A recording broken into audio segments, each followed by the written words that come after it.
Welcome, Queens, to another episode. I'm so excited today. I have Janice with me. I'm just going to tell you a little bit about Janice before I allow her to introduce herself. Janice is an eating disorder survivor. She's an American Sign Language and English interpreter. She specializes in mental health and recovery interpreting, and she is happy to share her eating disorder and recovery journey in the hopes that it will help someone still struggling to find hope. And that is exactly why she is my guest today. So welcome, Janice. Thank you, Victoria. I'm so happy to be here. Yay. So we're going to go starting off with 10 quick fire questions so the listeners can get to know your vibe and you can settle in. So are you ready? Okay. All right. Number one, sweet or savory? Yeah, that's a tough one. I'm going to go for savory. Okay. Number two, your ideal holiday Oh, or ideal. vacation. I'm British, so we say holiday when we mean Yes. vacation. Yes. It would be, I want to go back to England. I really want to go back to England. Mm-hmm. I want to go Whereabouts have you been in to England? Worcester. Oh, I yeah, it's nice. Yes, I was an exchange student there, and I really want to go back. Yeah. Mm-hmm. Make it happen. That town. I do. Yes. That's awesome. Number three, dogs or cats? Dogs. Same. Favorite hobby? Trapeze. Oh, that's exciting. Yes, it's a lot of fun. Tell me a Mhm. bit more about that. Is that where well, Yeah, I'll let you just that, let you yeah. tell. It's okay. So the first time I had done it, I was on vacation. You know, they have it sometimes when you go to resorts, they have it. And I didn't think I'd ever do it again. And then when I had moved here to the DC area, there is a trapeze school in Washington, DC. And I first had a couple of lessons, a couple of classes. And my body remembered how to do it after 15 Yeah. years. And it's when you take the ladder way up and then you swing on the trapeze and then you learn how to do tricks and then be caught. And it is scary. It is thrilling. And then, when I turned 50, I said, that's it. I'm taking a class. So I've taken 3 courses and I've been in 3 shows. Oh my And gosh, that's amazing. it's a the community of the class is very supportive. Mm. And I find it really, really amazing. I think it's great for your self-esteem, actually. Yeah, wow. And Yeah. I'm going to go into this as we get into the depth of our Yeah. conversation, but something stuck out for me what you said there. And you said, my body didn't forget after however many years. Yes. And that's the same with trauma, which we're going to go into. Okay. Okay, number 5, your favorite food? Well, I love French fries and chocolate chip cookies. So it's a really hard toss up. I'm going to say chocolate chip cookies. Good choice. Number 6, what's the most ridiculous diet or restriction you've ever done? Okay, I've been waiting for this question. I listen to your podcast and I'm like, okay, I know what I would say. Slim fast. Oh, yes. I mean, the most ridiculous thing. I mean, I was like, I'm doing this, right? And I drank my little can of chocolate stuff, and then I'm like, okay, where's my lunch? Like, that's it. Exactly. And then you're gonna have that for breakfast, have that for lunch, and then a sensible dinner. Yeah, right. Good luck with that. Isn't it like, I remember, because of course I've done it too. I remember I used to have the shake for breakfast. You can get a bar for lunch. Ooh, a bar. And then the sensible lunch in quotes. I remember the 400 calorie for some reason, and you couldn't have carbs. It had to be like a meat and fish and veg. I mean, fuck that. No. Oh, ridiculous. I lasted 3 days. I was miserable. I think I lasted about 3 days too. Oh, it's My brilliant. money's worth of the 6 cans, and that was it. Yeah, yeah. But then isn't it interesting that, I don't know if, about you, we're going to go into your story, but when I used to binge, the Slim Fast was so like tempting and almost like seductive. Like, yeah, I know now I feel this way with all this food and the purging. I'm just going to do that. And then the same thing happens again after 3 days. Exactly. Okay, number 7, bit of a different question. If you could have dinner with anyone dead or alive, who would it be and why? Okay. Jill Kinmont. Okay. She was an Olympic skier who fell off the mountain and became paralyzed. Yeah. Mm. And when I was young, I mean, I read her book like over and over again. I just found her to be so inspiring. And then there's a movie and there's a part 2, and I followed her. She became an artist later in life. She was a teacher. I loved her strength in her identity. Mm. Yeah, Jill Kinmont. She's like an idol of mine. Oh, what's the movies called or movie or Yeah, her movies? movie is called, and you may have to search for it. It's called The Other Side of the Mountain. Oh, that's a good name. I'm going to write that down. The other Yeah, The Other side. Side of the Mountain, part 1 and 2. And I love her. Thank you. I'm sure, well, I'm going to check her out. If any of the Okay, listeners want to cool. as well, feel Yeah, free. great. All right. Okay, so where are we? Number 8. One thing you would like to change about the world. So much. Yes. Okay, well, I work in the deaf community, so of course, that's my first thing is that I wish that people would understand that deaf people have another language and culture, and and providing access and all of that. So that's my first.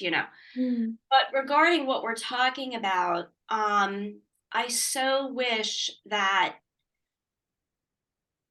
we could just accept that bodies can be different shapes and sizes, and that's okay. Oh, amen to that. Yeah. Yeah, but I have a question Yeah.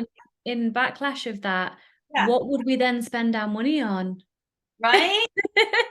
True. Maybe we could spend it on providing access for the deaf community. Oh, yes to that. Yes, what a great answer, right? Honestly. Yes. Yeah, great vision. I think we will get there one day, maybe in a couple of hundred, maybe. No, I'm not going to say thousands. I would say a couple of 100 years. Honestly, it's changing so much, isn't it? The world. I agree. I thank Lizzo Yes. for Yeah. one example, and just yeah, a lot of people are getting out there and saying this is okay. So yeah. Yeah. We're changing the world. I don't know, I know we're going to get into my story, but it just keeps reminding me of, I would see a person, another person that I met, and if they were in a larger body, I would almost feel jealous in a way that their family accepted them like that, Oh, that's so interesting. because my family never accepted me like that and would never accept me like that. Wow. So yeah. I am going to ask a lot of questions around that for sure. Yeah, that's really interesting. Okay, 2 left. Number 9. I'm going to change it in my head now because you've already answered it in a different way.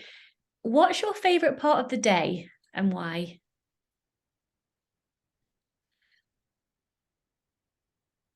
I think evening when I'm home with my family, sitting on the couch, watching a movie maybe. Mm, So I'm gonna say evening. I love Yeah. that. Love it. And the last question, Janice, well, with the short fire questions anyway, of course. Yeah.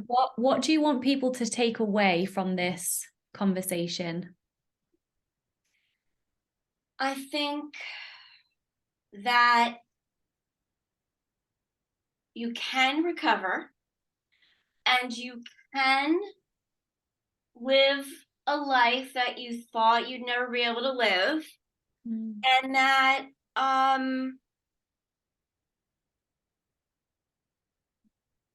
I guess I'm just trying to be one more story, Mm.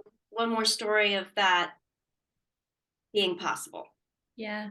And certainly in my journey, hearing other people's stories like yourself and inspired me to know that I could do it because, it's like the man who was the fastest man to run, whatever, and it could never be beaten. And then somewhere someone was like, I want to beat that. And then once where one man goes, the rest can follow. And so sharing your story is going to be And so women helpful. and non-binary and everyone. Yes, I totally agree. When I was 15, there were no stories. There were no and now there are, and I am just taking them all in. It's So just let's dive into your story then. So take as long as you need. I'm going to have questions throughout, I'm sure. Where did it all begin for you, and how did you end up as the woman, the healed, confident, happy woman that you are today? okay. So when I was 11, that's when I went on my first diet. And started compulsively exercising. I would go and ride bikes around the track, and then I was biking everywhere. And I had to exercise in order to have a meal, like how I earned it. I think I had all the factors: genetic, environmental, all the diet culture, and in my family. Mm. And when I was 13 was when I got my period, and ended up going up in a couple sizes in pants. And my mom took me shopping, and she was just utterly appalled at that I had gained weight.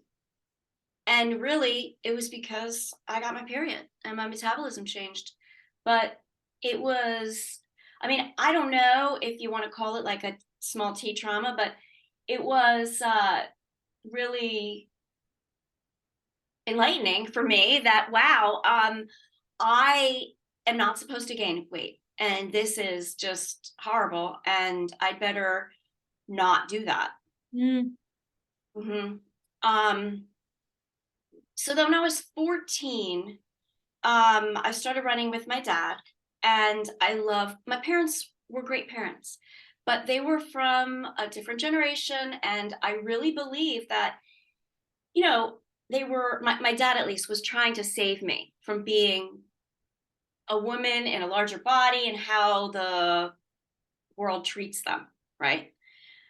And so he wanted to prevent me from being that.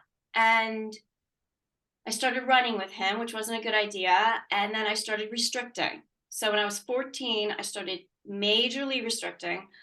And speaking of the chocolate chip cookies that I mentioned, I remember so distinctly going to a friend's birthday party, and the mom had made, you know, freshly baked chocolate chip cookies, and I wouldn't have any. And everyone was just like, "What?" Mm. I just would not have it. And that's the resolve like that I had. So really, I was majorly restricting that year. And like, I don't know if I was never hospitalized. I don't know if it was anorexia, but I definitely was restricting.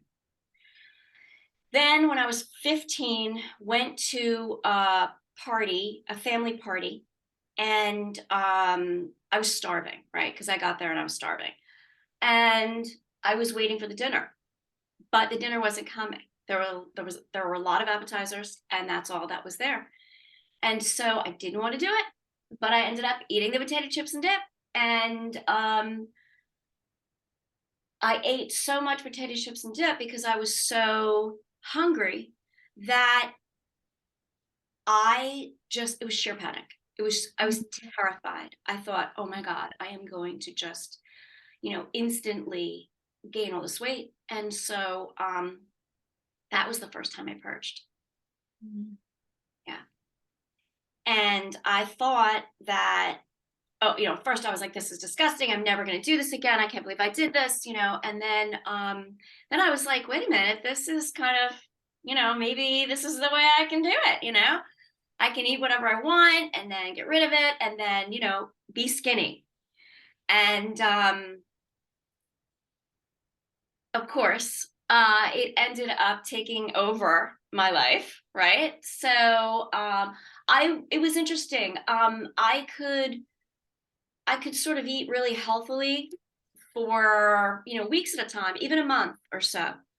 And I wouldn't allow myself anything that I really wanted. Sounds And then, like orthorexia as well at that point. yes, I agree. I agree. Yes. Yeah. And yeah, interesting. And then it came back to that later. But Mm. yes, and I would only have those foods in a binge, Yeah. and purge. And there were a few times that I guess when I was 15 and I was on my own at home, it did end up becoming like a daily thing at some point. But then I was always able to bring it back, and like the orthorexia, be orthorexic, and then binge and purge. So that was kind of my pattern. And then of course at the time, and the other thing was that, yeah, I felt like I needed to look like these models out there. Why I thought that, I look back and I have no idea, but I really felt that I had to look, certain way, and I would do whatever I could to get there. May I ask And you then, a question? yeah, yeah. What were your parents, or how were they be? First of all, did your parents know? And secondly, whether they did or didn't know, were they praising you for staying skinny or losing weight? Like, how was that as you were Mhm. navigating this bulimia? Yeah. Definitely praising me. And I remember my dad one time before the bulimia, he saw me eating, kind of like fancy cheese doodles that we had. And he was looking at me and he was like angry. Mm. He was like seething with anger that I was like eating that. And it was like, I looked at him and it was like my friend and I both were eating them. He was like looking at me and it was just like, this very strong message that I got that I shouldn't be eating this. Right. And that was, I guess, I internalized that.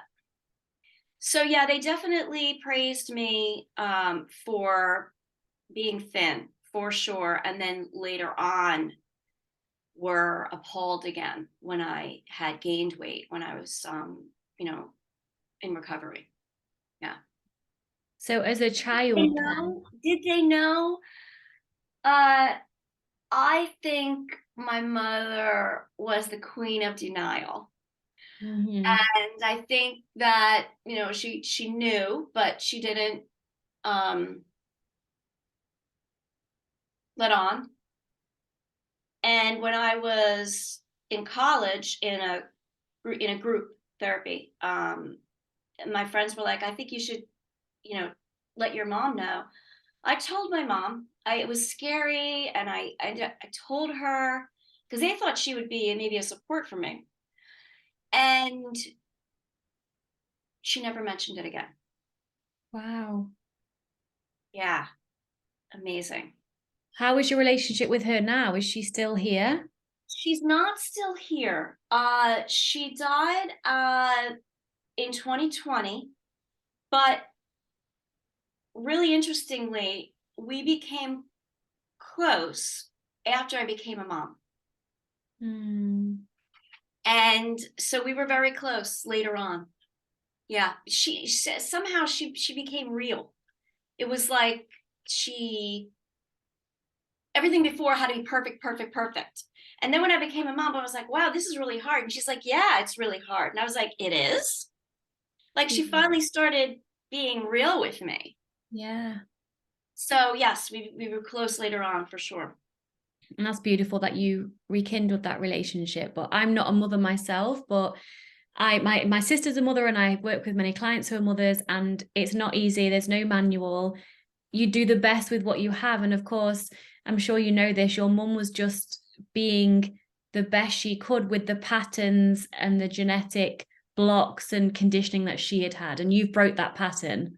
Yeah, yes, yes, thank you. Yes. Yeah, and she also, I don't know if you could call it anorexia, but she at 17, her mother had made a comment about her body, and she stopped eating for 3 months. Yeah. Yeah, and she was always yeah, she definitely had her own issues about thinness. My parents both would talk about other women's bodies Mm. and be very pejorative about women in larger bodies. And it's and she shouldn't be wearing that. And this, and that's in my head. Yeah. That I have to be very mindful of getting that out of my head, changing that, because that was in my head. And that's all the messages was like, do whatever you can not to be that. Yeah. How long was you in the bulimia for? Okay, so 15 to 21. Mm. Yeah. So when I was like I said, when I was in high school, I thought I was the only one at first. I didn't really know what was going on. And then I did later read about bulimia. I took psychology class and it was like, oh, okay, interesting. So there are other people like this. Then I went to college, and when I got to college, I went to the counseling center as a freshman because I knew that I needed some help with this. I didn't want this to be my life. Good for you. Yeah. Do And that. prior to that, no. And hadn't shared it with anyone. And then when I got to the counseling center, you had to write down your problem and put it in, a box or whatever. And I was terrified. And I stood around, finally wrote it down, wrote down bulimia, put it in. The counselor called me. I met with her a few times one-on-one. And then it just seemed like my college was teeming with girls with bulimia. I mean, we could just spot each other. I mean, it was crazy. It was like I'd be like, on my, exercise bike, and I'd be looking at somebody next to me, and we'd look at each other, and one of us would say, "Do you have bulimia?" And it'd be like, "Yes." I mean, it was like that. And I mean, I remember I would go exercise, I would go and do all the aerobics that were popular at that time. And I mean, I would take all the classes, and the girl who led the classes, she to me had like the most perfect body ever. And I like so wanted to look like her. And then she ended up in my group. So Wow. what happened was I told the counselor that there, and people started coming to me and telling me, like the tennis star at school, this at school, everyone, and they started sharing it with me. I don't know. I felt like people could see it. And I said to the counselor, what about setting up a group? So she did. And, we were all in there, and it was amazing and very, very helpful. And we all tried to help each other with it. Wow. Yeah. Was you led with professional support? Right. The counselor led it. Yeah. Mm-hmm. Mm-hmm. And how did that go? Because I believe the power of group and the power of sharing and just being heard and understood is healing in and of itself at a foundational level. I agree. I agree. Yeah. Yeah, just to know that all these other people, and also just the fact that the women who I had admired for their bodies Yes. had bulimia too. Yep. Yep. So Yeah. it wasn't natural. It was derived through pain. Yeah. And that is not sustainable, No. and it ruins your life. Yes. Yet people on the outside, and I had this done to me because no one knew, wow, look at your body. Like, it's so amazing. I would love to look like you. And I'd be like thinking, you wouldn't like to be me though, because you don't know what I have to do to try and desperately hold on to this. It's sad, isn't it? It is so sad. Yeah. Yes. Mm-hmm. How long was you in recovery for? Yeah, so in thinking about this, I've been learning so much from you, from the podcast, books, learning, listening to other women's stories, right? I feel like I'm re-recovering. Yes. Like, oh, that's what happened. Okay, that's what that was. That's why I did that. Okay, and then that's even like listening to all the stories of recovery. It's like, oh, that's what I ended up doing. That's what I did. It's powerful. It really is. So I feel in thinking about it that really I was always trying to recover, right? Like I feel that, I feel it's very much like addiction. I really do feel like it's very much like alcoholism, drug addiction, in that, I didn't set out to like, yeah, I'm gonna do this bulimia thing for, 6, 7 years. No, I was trying to stop it that entire time. I was trying to find different ways to stop it all along the way. Yeah. And then so the group therapy helped, meeting other friends with bulimia, that helped, and then us helping each other. Mhm. And then I went on exchange to England, and it was my senior year, fall semester, and that I feel saved me. England and then Gallaudet, my next part of the story, saved me. Going to England was the very first time that I was on my own, and I had to think for myself. And people were asking me questions, and I actually had to think for myself, and that was, I guess, a part of me finding my own identity. Apart from my family's. I was about to say that it's when you, because I've left countries too, and I only healed when I left. It's interesting because as much as your family love you, I believe, not for everybody, but for myself, certainly, and it sounds like for you, you need to almost have that, not break, because I was still connected with them. You need to physically leave the environment of any past triggers, the conditioning, the influence. And that's when you get space to figure out who you are.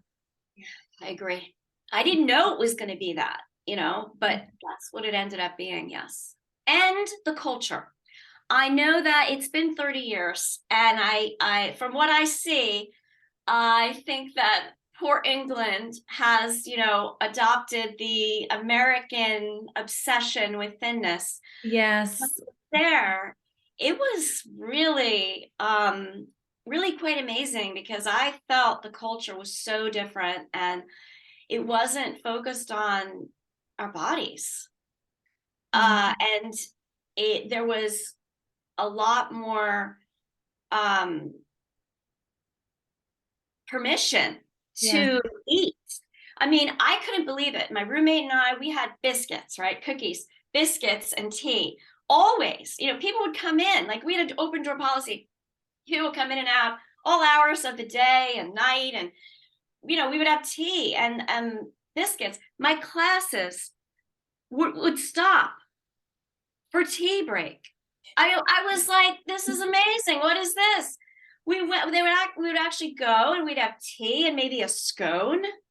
And my friends and I would travel on the weekends, and it was like if we missed a train, it was like, oh, we'll just have a tea and scone.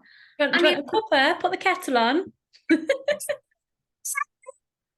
was just wow, a freedom that I had never had at home, and I couldn't believe that. Tea and toast. I came home and I continued to eat like that, and my parents were not happy, let me tell you. Not happy. I came home, and I ended up, just like addiction, I ended up in a major depression, because I was stopping purging. That's what I was doing. I was going to ask you how and when you kind of got through that. Yes. when I was in England, yeah, was when I was right. The whole new environment really was supportive, and I was stopping purging. Really, I was stopping binging and purging because for me it was together. It was I would only binge when I would purge. It was just orthorexia and then binge purge, right? Yeah. And because I was able to eat, there wasn't that need to purge. I mean, to binge. Yeah. Yeah. Okay, so I was eating, and I came home, and everything was topsy-turvy. It was like all the goals I had before that. It was like I wanted to go back to England, and I wanted to sell scones. I wanted to live there. I I didn't have want a to question about Yes, scones. yes. Do you put the jam on first or the clotted cream on first? Plain. Plain. I love the taste of them. With no butter? And digestives, not the chocolate ones, the plain digestives. Oh my God, the texture. Loved them. Yeah. Loved them. With a cup of tea, you can't go Yeah, and a cup wrong. of tea. Exactly. And the fish and chips, oh my gosh, I can have French fries. So I think that time of being able to eat and it being okay to enjoy eating again. Yeah. That's what really helped. So then came home, and I guess I'd lost my coping mechanisms, right? And I ended up in a major depression. I just cried for 4 months, and I ate. Not binges, but I just allowed myself to eat all the stuff that I never allowed myself to eat. Like chocolate and whatever, things that I'd wanted for so long. I just allowed myself to eat them. So of course I gained weight, and my metabolism was so messed up that I gained weight. And that was a really eye-opening experience, because America really did. I was invisible. I was invisible. And really are not, no guys looked at me. It was like, wow, it's really true. It's really true. It's really sad, but it's true. And my family was they were beside themselves that I had gained weight. And it was pretty much like a family project. Not my sister, because my sister didn't buy into any of that crap. Good. But my parents actually took me to a weight loss doctor. Wow. Yeah. I mean, they were just, it was like the worst thing in the world. That's what they made it out to be. So, it took me a long time to actually get to my set point weight. Okay. It took a long time. It took like 5 years. I mean, what happened was, at that point, I came back, I was depressed. I went through that, and then I started understanding the connection between my feelings and food, and that I wasn't allowed to express sadness, anger, all of these things. And so without the coping, I was expressing them. Yeah, good. Okay. So then I had to get back on my path in life, because although I wanted to, I wasn't going to go back to England and sell scones. I got back to the goals that I had before. Like, what did I want to do before? And I actually, I was working at the School for the Deaf, because at that point, my goal, my entire dream was to become fluent in American Sign Language. And when I was little, I had seen deaf people on the beach, signing in a circle, like silently. And I was just like, I'm learning that. And then when I went to college, I took a sign language class. And then, so this was all happening at the same time that I was in the group and, trying to recover and trying to, get through that. And then I went to England, came back, and then my dream of going to Gallaudet University was like, I had to get back to that dream. And I was working at the School for the Deaf, and I thanked this guy. He was doing his deaf guy. He was doing his student teaching at that time. And he literally brought the application to Gallaudet University, sat me down and was like, you're filling that out. Wow. And I was like, thank you. Okay. Went to Gallaudet University, which I say is part 2 of saving Janice. Went to Gallaudet University, which is the only liberal arts university for the deaf in the world. So we have deaf people there from all over the world. And for me, it was a very accepting place. Not everyone would say that. There are subgroups in the deaf community, Black deaf community, different subgroups, deaf people with disabilities, LGBTQIA+, that maybe at that time did not feel accepted, and maybe even now don't feel accepted at Gallaudet University. So I'm just going to say, for me, I felt very accepted there. It felt like another home, like England and Gallaudet became like 2 new homes for me. And I loved the community. And I also feel there is a bit of a difference in the deaf culture too. It's not as obsessed with body and appearance. And there's a little bit of a difference because deaf people, those who are from deaf families, have a language right away. But majority of deaf people grow up in families that are hearing, and they may have language deprivation. So they may not learn sign language until they are older, and they have a gap, where they didn't, a period when they didn't have language. And so for them, there are other factors for that are important in relationships and friendships that are way more important than person's body. Yeah. Well, I mean, what's so clear in your story, and I think you're very aware of this as well, is environment, support, acceptance. Yes, you got it. Connection, community, you got it. Yes, I felt the culture there, the culture here. Yes, definitely. And so just to reflect to the listeners, and that's why I think support is so key, whether it doesn't have to be investing in a coach or paying a professional. It absolutely can be, of course, but it can be reaching out to someone who you trust, who you feel safe with, who accepts and loves you as you are, and just asking for that support and accountability. Because as we said at the beginning with community, it's such a huge part of recovery, of feeling heard and just feeling like you can surrender into someone else's acceptance. And it just helps so much to then take the necessary action steps to recovery, compared to when you were back home again. No judgment towards your parents, but that was such a toxic environment to you. And so of course you found it extremely difficult to make steps, and you still did, but it seemed that you really made big steps when you were in a different place that supported you in your environment.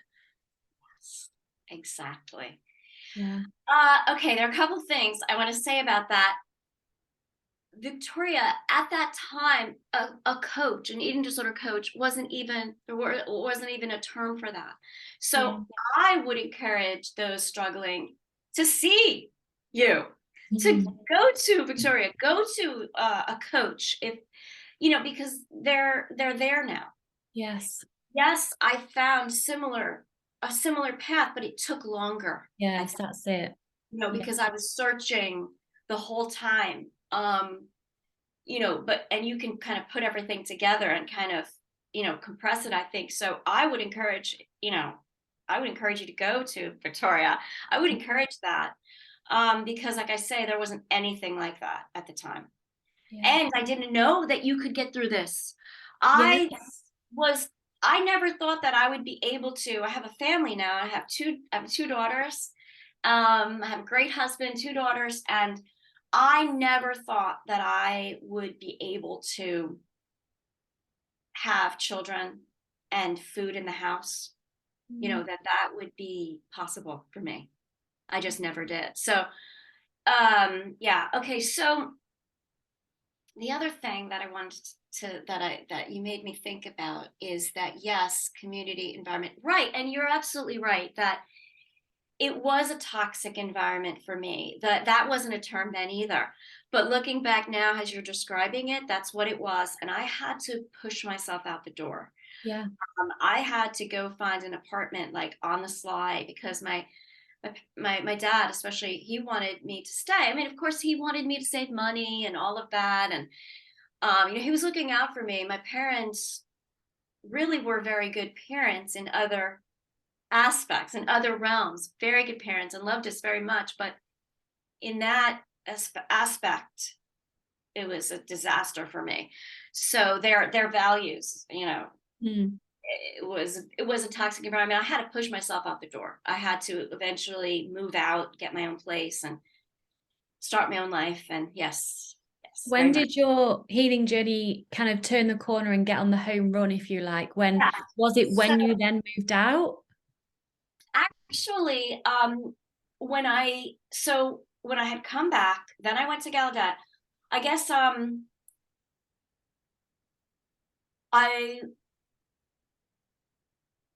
I was I no longer had bulimia. Um, when I was 21 and I came back from England was when I was able to start eating and enjoying food again. When I was able to eat, that I didn't have that need to binge, Yeah. because I was eating all of the things that I used to reserve for a binge and purge. So that was very helpful. I mean, I can't say, when I was 22, I probably did have slips where I ended up binging and purging, like maybe episodes, but for the most part, I wasn't. I went to Gallaudet and I got into that deaf community and was learning American Sign Language. So I was focusing on other dreams. I was focusing on that passion, that dream of becoming fluent in American Sign Language, a part of the deaf community. I stayed there for 4 years. I took Discovery program, so it was all about finding my identity. I was eating at this point. I was eating regularly, okay, and I was even eating candy and whatever, all the things. Okay, so at this point, I was eating whatever I wanted. Okay. How did you deal with the weight gain and your body Yeah, change? so I had gained the weight, and it was like I said, I kept that weight on for like 5 years. I mean, I gradually lost some as I started. I got into running later, and I got into triathlons, the mini triathlons, and so and then I was on orthorexic for many years. Okay, but at this point, I'm eating. I'm in a larger body. It sucks. Everything that I thought was true about it is true. And I mean, I just was like, okay, I am not attractive to men, so I'm just putting that over here. Like, that's just not happening. And I myself, I needed to deal with myself. So I really needed to deal with myself. So I was like, that's not happening. Okay. Like, I have to sort myself out, figure out who I am, figure out what I want. And so I was in that. Okay. I was in that. I didn't feel good about how I looked. Not at all. I was very unhappy with my body. But I instead focused on learning the language, and being a part of the deaf community. And a part of that was I joined this discovery program, and it was, yeah, what is his identity, I think, is what all of that time was about. Discovery program was kind of like Outward Bound, like adventure-based counseling. It was we had the ropes course on the hill, and it was all of these outdoor activities, like challenges, like, climb this pole, swing on this, climb this wall, jump off the other side, all of these physically challenging activities, right? Which were terrifying and thrilling and amazing. And then we would debrief afterwards. So we would sit in a circle and we would talk about, how we got through that. This was not anything to do with what we looked like. This was about the actual experience and how we felt. So I think it was like that getting back into my body. Yeah. I got back into my body. And I was amazed at what my body could do. I wasn't happy with how it looked at all. But I focused on, wow, I got on that giant swing. I didn't want to let go and go on that giant swing. I was petrified, but I did it. Oh, wow. And that was exhilarating. And it was all very good for my self-esteem. It was very supportive. And then I loved the debriefing so much that people were like, you should go into counseling. Okay. So, and also at that time, I was strongly encouraged by the teacher, the discovery teacher. She could talk you into anything. She was like, hey, I need somebody in the gymnastics club. And I'm thinking, like this? Are you kidding? To me, gymnastics was all about looks and, that body. And I always wanted to do gymnastics. I am able to do gymnastics. I never had taken courses to learn more in it. And so here she was offering me this opportunity of like, we need somebody in the gymnastics club. And I'm thinking, I can't be in the gymnastics club. Like, you want me in the gymnastics club? Like, it blew my mind. And she was like, yes, it's going to help you with your stress. Because at that time, I took the advice and I joined the mental health counseling program to get my master's in mental health counseling. And that's when she bumped into me and I told her how stressed I was. And she was like, you need to be a part of the gymnastics club. Well, I joined the club and I actually learned how to do the parallel bars. Oh, the uneven, where you hold and you twist, you. That's similar to the trapeze that you do. Yes. Now. Exactly.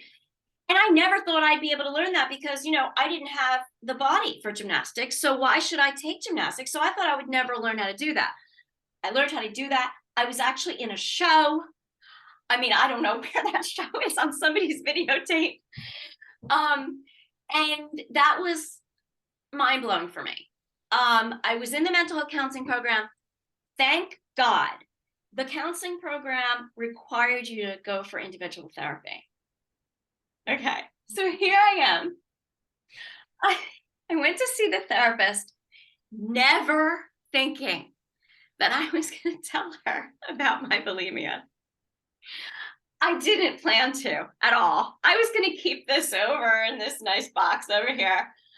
And, she was helping me with my identity. And I ended up telling a story one time and ended up it came out.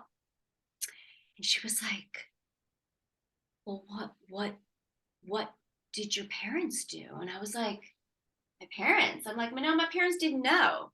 My parents didn't know for years. And she was like shocked by that. And I was like, no, they didn't know. And I ended up exploring all of that with her. Even though I didn't want to, I didn't plan to, I ended up having to explore that with her. And then my counseling program, my cohort, it was basically, we're all becoming therapists, right? And I learned that counselors aren't perfect people. Nope. In order to be a counselor, you need to know pain. if you don't know pain, how are you going to help people with pain? Mhm. So we became like a group therapy for 2 years. Group.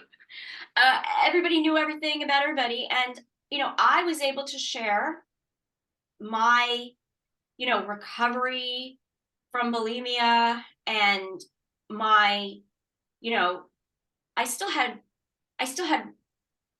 rules about, later on, the rules about food came back, and it became an orthorexic, but I didn't have bulimia. So my recovery through that I had been through already, and I was able to share it with guys. I'd never done that before. I'd never shared it with anyone. And so just like it being okay to talk about it just let go a lot of shame, a lot of shame that I'd been carrying around about it. And it being okay. And then I became a counselor in the deaf community, and they burned me out. I burned myself out. I burned out in 3 years. And I started interpreting on the side for 12-step meetings. Interesting how at home I felt in the 12-step meetings. Not OA. I never got involved in OA. I know we had talked about that. I remember you asked to come on, and I was like, if you're in alignment with OA, you're not coming on. OA, no, I never had any connection with that. But I interpreted for Narcotics Anonymous, Alcoholics Anonymous, Nar-Anon, and I ended up doing that. There was a agency at my state at the time. It was through a grant, and we were providing interpreters all over the state for 12-step meetings. I had my own meetings. I interpreted like Sundays, Fridays, Tuesdays. I had my meetings. And so I did that for years and loved it and learned so much through it. And really, vicariously, that was helpful for me. Okay, so I don't know where to go now. Yeah, I can direct you. So if we start to tie some ends together, yeah, it sounds like group support, talking to people, sharing was a big catalyst for your recovery. Definitely. And I also want to talk to the 12-step thing. I think, and I'm curious what you think about this, the addiction, in air quotes, if you like, in eating disorders isn't the food, it's the addiction to restriction. Yes. Yes. I agree. It's not a food addiction. It's an addiction to perfection, or it's an Striving for trying to get there. Yes. And right. It's so self-punishing. It's so, destroying yourself to become something that is a fantasy, is how I see it now. I was never gonna look like those models that I wanted to look like. It was never going to happen, but I destroyed myself in the process trying to. Yeah. So one of the little things I can go on is that I had these meetings for years and learned so much through them. And I had a group, and I always knew my clients, I mean, every once in a while people would join, people would leave, but I had my kind of core group. And this new guy came, and I thought he was a member for a long time, and found out that he wasn't a member. He was a counselor at the Deaf Halfway Home Project, like a sober house. The deaf people who went to rehab came back. They needed to live in the community, sober community. And he was responsible for driving the clients to and from the meetings, because if the clients didn't go to the meeting, didn't stay at the meeting, they couldn't live at the sober house. So that's my husband. So my husband is deaf, and our 2 daughters are deaf. Oh, And really? yes, and we ended up moving to the DC area, which is the hugest deaf community, Washington DC area, hugest deaf community in the world, because people come for Gallaudet University and then they stay, and then there's the most access, I guess, in the world is here in this area, the Washington DC, Maryland, Virginia area, and so now here I am an interpreter for a company, but I mostly work at the hospital. So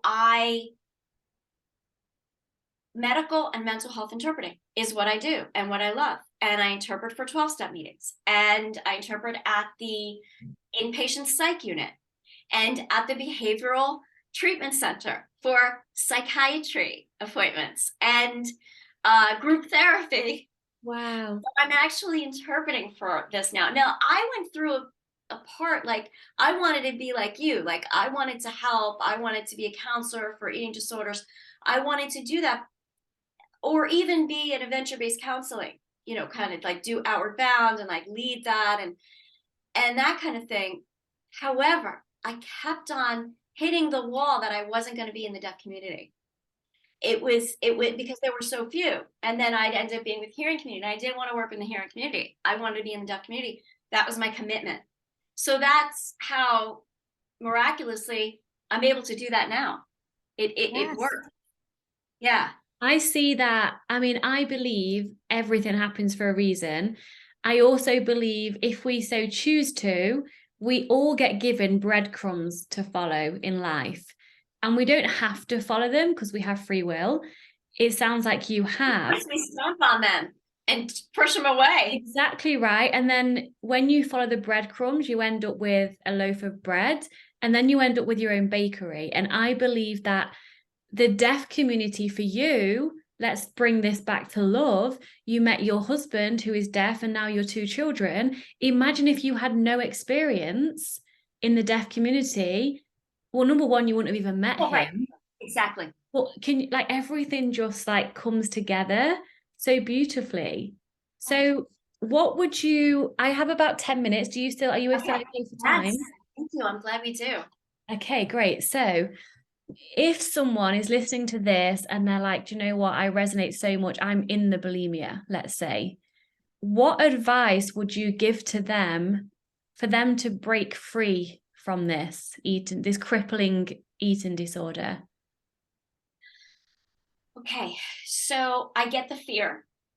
The fear is that you're going to gain weight. I mean, really, to be honest, I was extremely thin in college and I lost my period for a year. Um, and that's not sustainable. No, not if you want babies and you want to be healthy. Exactly. So what I mean is that I had to be given a medication, which I hated, to get my period back. And I ended up gaining weight because I had to be a woman. But it's not even a real period, though. Right, right. No, exactly. And then, then eventually, right, I had to have more fat on my body in order to have a period. Yes, yes. So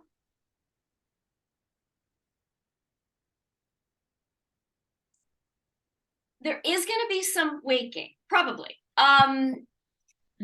So that's your fear, right? But Yeah. I think the only way out of bulimia is to start eating. And start eating the things that you don't allow yourself to eat. Because when you allow yourself to eat them, there is no need to eat the kitchen and throw it up. There's no need because you're already eating it. And another thing that I think is knowing about the set point theory. And, I had to be very patient with my body to get to my set point theory, my set point place. Yeah.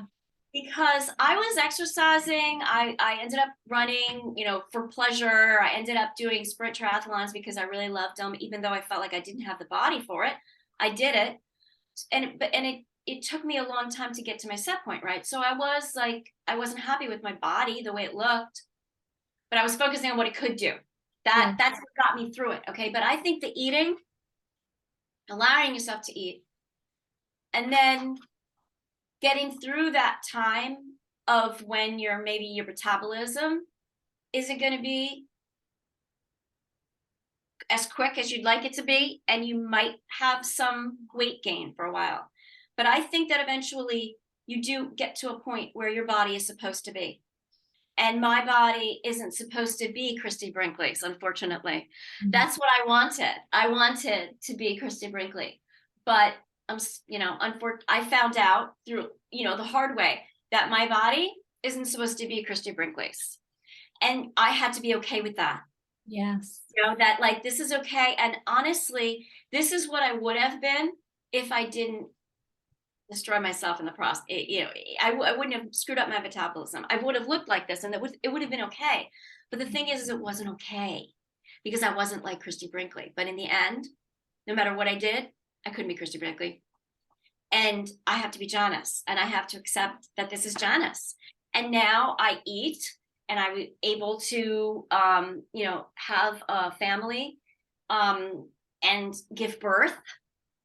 Get pregnant, give birth. I was terrified that none of these things were going to be able to happen for me. I skipped a point that for many years I was orthorexic. I'd say, up until I became a mom. And then when I became a mom, I started taking better care of myself because it wasn't just me anymore. Yeah. And then I had to, I wanted to show my daughters that we can eat everything and anything. And I couldn't run 8 hours a day anymore because I'm a mom, and I have that's not my profession. I have a profession, and I couldn't sustain it. Yeah. And I had to, a lot of, I guess, acceptance and love for myself, and being okay with not being perfect. And There that it is. It's eating and yes, nourishing yourself and self-care, right. and accept a deep level of acceptance, which then embodies a surrender Yes. to I am Janice and this is my body and that's okay. And when you were sharing that, a quote came to mind. That quote is, everything will always be okay if you are okay with everything. Yes, that's the truth. That's the truth. Yeah, everything will always be okay if you are okay with everything. And we get to be okay with everything when we choose to stop resisting reality and stop striving for something that clearly for how many years has not worked and will not work, because your body is how it's supposed to be. Exactly. And your children were such a gift. Oh, that's right. That's where it was. Yeah. I was terrified that I had, destroyed my body, that I wasn't gonna be able to get pregnant, that I wasn't, it can lead to infertility. It can. And, and I was, thank God I was lucky. I was able to, conceive, and I was able to have 2 daughters. And, again, oh no, 2 daughters, right? Yes. Instead, I learned from my daughters. Wow. My younger daughter is such a feminist, and she is so like, she wants to eat, and she is not concerned about what her body looks like. It is just not it's like that, it's the least interesting thing about her, right? Yeah, it's amazing. And how old is she? so she's 13. My other daughter just turned 16. And the thing is that when your life isn't about your body and what it looks like and all of that, your life can be so much more. Yeah, amen. And last question for you, Janice. What if you could say 1 to 3 things that you've learned about yourself going through what you've been through? What are those things? That I have to be myself. I destroyed myself trying not to be myself, but being myself is really the only way. Yes. And uh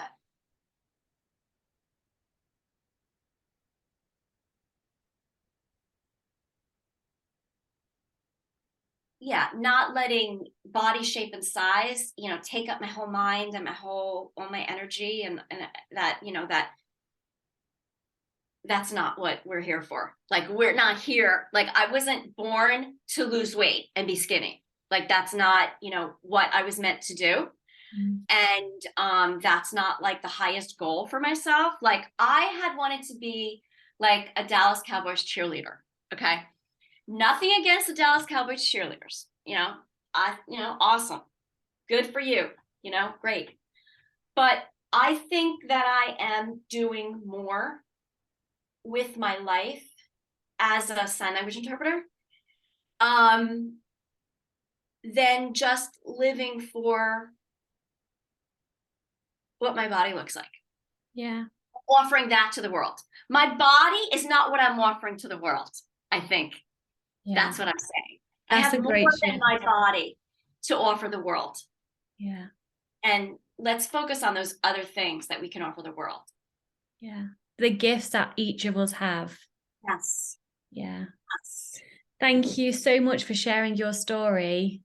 Victoria, thank you very much. It's been wonderful to get to know you and to hear your story and to hold the space for you. So thank you for being here. Thank you, Victoria. Lots of love to you. For the gift of being able to tell my story. You're welcome. And thank you to the listeners. If they can reach out to you, can they? Yeah. You can share my email address. Okay, great. I will put that in the show notes. If anyone has a question for you or wants to share, then look below and then the email will be in there as well. Thank you, Janice. Thank you. Thank you, listeners. Lots of love. Bye-bye.